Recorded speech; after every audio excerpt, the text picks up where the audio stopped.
Welcome back to my channel. I expect to cover more about relationships between men and women, and with that in mind, I'm making a reaction to Sarah Dawn Moore. She generally takes the side of men. I do too, though it's more a question of feminists going off the deep end than it is about men always being right. So let's get right to it. What I'm trying to do is really to bring empathy and understanding between the sexes, to provide different perspectives from men and from women to really heal some of the division that we have today.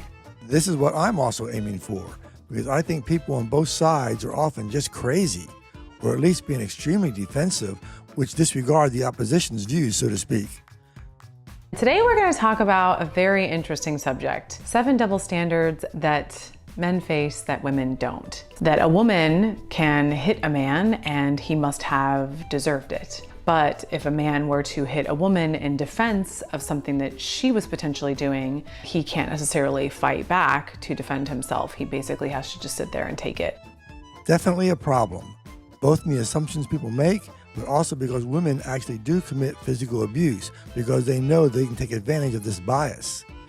No, I'm not saying it is okay for a man to hit a woman, but I do say he has a right to defend himself if his wife becomes unhinged. Men who are stay-at-home dads always get compared to mothers. I actually had a guy write me and say that he was at the park with his 3 daughters and they were playing, having a great time, and then there was a group of moms that walked over to him and said, "Oh, are you playing mom today?"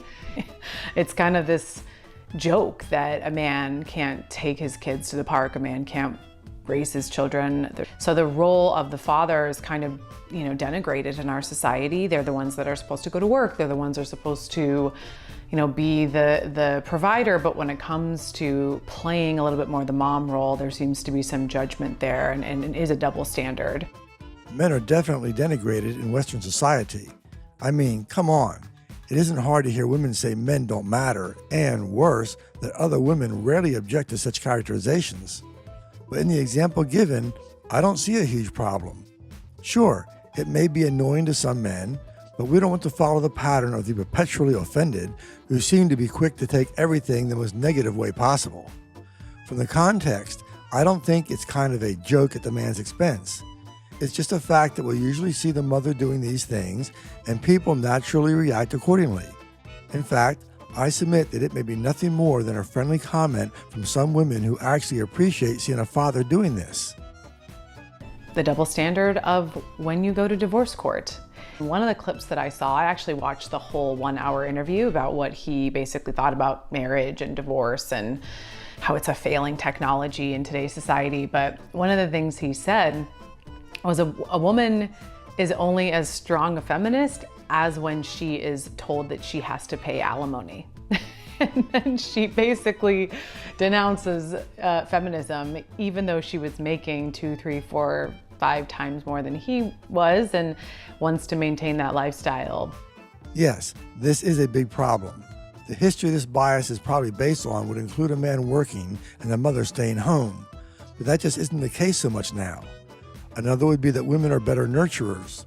That may well be true, on average, but I've seen some reports that the kids, especially boys, raised by a single mother are more likely to do much worse than when raised by 2 parents, and, especially interesting, that if raised by a single father, they'll do about as well as in a 2-parent home. And I'll add that the nurturing argument probably matters more when a child is very young, but not so much as the kids get older. And too much nurturing may well be harmful when the kids are older. Certainly something that needs a lot of investigation, and the courts need to catch up with the times. The point about a feminist and alimony is actually a big deal, but not just because of the alimony. It's actually a much broader problem where I regularly see feminist women want a man to still pay for the dates, bring home a paycheck to care for the family, etc. Meanwhile, if they are working, they'll say that is their money and not given to help with expenses. In other words, the women changed all the rules for their benefit, greatly impacting men, but don't want any rule changes if they traditionally benefited women. And so we are now in the land of selfish, self-centered women. They want the traditional man, but not be traditional women. That is not healthy for society.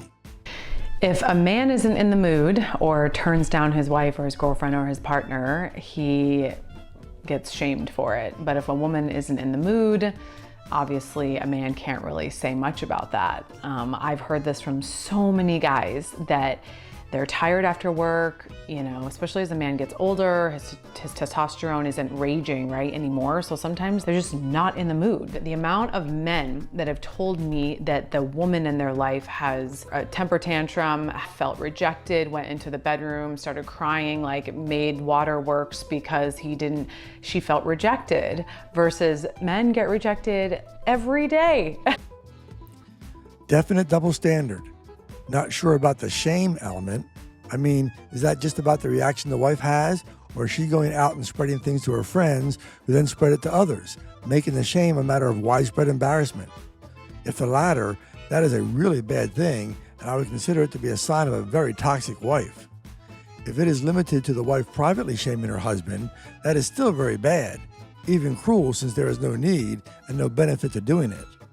Regardless, at the very least, the woman needs to consider that the man likely faced the same supposed rejection thing many times before, unless his wife is always willing to have sex when her husband asks, which seems to be pretty rare. The guy said that when we go out to dinner, when the waiter comes or the sommelier comes and talks to them about the wine list, the waiter will always look at his wife.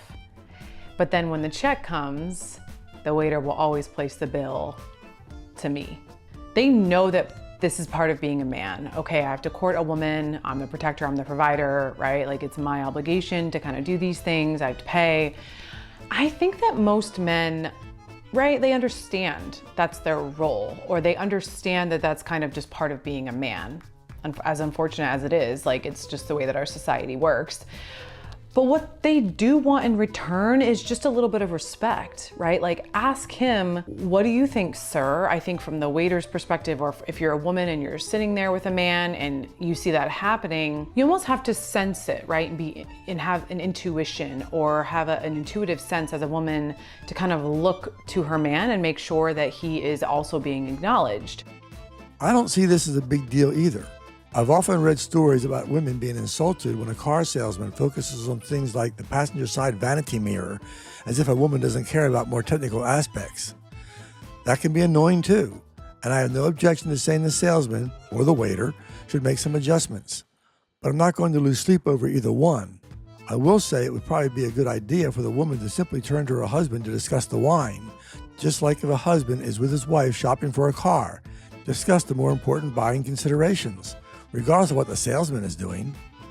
If they act like a mutually supportive couple, what the waiter or the salesman does probably doesn't really matter much, and it only takes a husband and wife to care about each other. A man is expected to fix things around the house, to be the man of the house, to kill the spiders, to change the light bulbs, to do all the things. But when it comes to a traditional woman who cooks, who cleans, who potentially does his laundry, who makes a home, that is too much. She doesn't want to mother him. She doesn't want to be the housekeeper, right? There's all these other conditions that come with it. So traditional gender roles, I understand they are going away a little bit because we're both working, we're both busy, we're both tired. Everyone is really just doing their best to pay the bills. A man does not mind doing these things, but at least say thank you, be so appreciative, and then he'll continue to do more, because men really love praise. They love the validation and they love positive praise, especially coming from their woman. I think that when it starts to become a resentment for them, and when they start to really notice it, is when they keep on doing it and aren't receiving any thanks. It just kind of becomes a part of something that's expected. And then men, of course, on the flip side, if she does make you a good meal and she does provide for you from a nourishment standpoint, I think it's important for you to also, appreciate that and show that you understand that that was hard work for her. This is problematic simply because so many women are working now, and so this will be one of the hardest things to find solutions for. I don't see any easy way to find a balance between a traditional woman who cooks and cleans, but also has a full-time job. After all, if a man is tired from work, a woman would be as well, especially if both are working office jobs as opposed to something involving a lot of physical labor, which probably only the man is doing.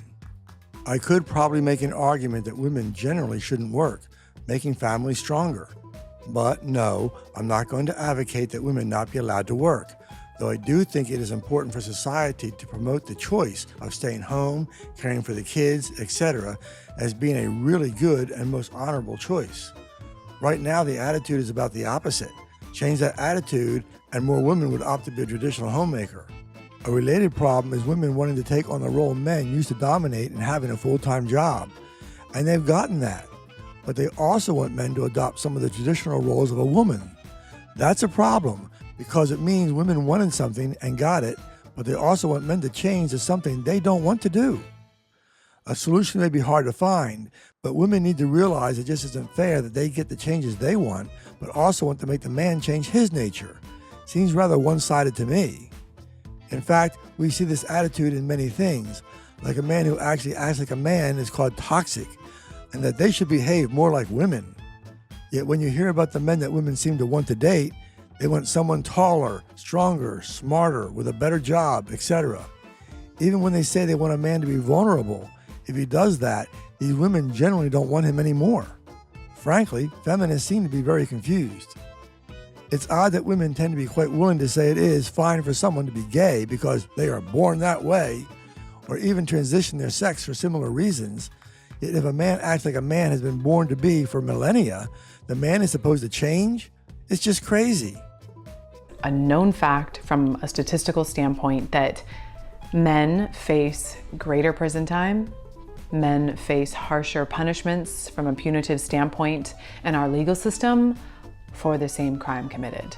And I would say that there is a bit of a prejudice when it comes to even the way that a man looks. You know, if he is deemed to be dangerous, even though he could be a gentle giant, people are going to judge him for his size, and they're going to think that he could potentially be more dangerous than he really is. I want to see more details because what someone calls the same often isn't really the same. But sure, I suspect there are still more cases where the man is treated unfairly compared to a woman, and especially if he is a big, strong guy. But I also wonder if this is a case of the man being punished too much or a case of the woman not being punished enough. It's like when people complain about how black men get more severe punishments than white men for the same crime. It should certainly be something we look at, but is it actually blacks being punished too severely or whites getting too lenient a sentence? Either one would give unequal results, but the solutions would be different. Though I do sympathize with men because I think that they don't necessarily have the biggest voice right now. That's definitely true. Women have had the biggest voice for many years now, and the pro-female bias is deep into society. Over and over again when I see ads on TV, it will show a man not solving a problem and his wife comes to the rescue. Granted, there was a time when it was the opposite, but I'm pretty sure a complete reversal isn't a good idea. Or the complaints many years ago about there not being enough women in college. Okay, fine. I have no objection to fighting that. But now there are far more women in college than men, and the men are often just declared to be wannabe rapists. No wonder fewer men want to be part of such a toxic atmosphere. But you don't see the media saying the situation where women have the advantage is a problem. There is much work to do if even some of the problems between the sexes are to be solved. Thanks for watching, and don't let the trolls stop you from speaking out.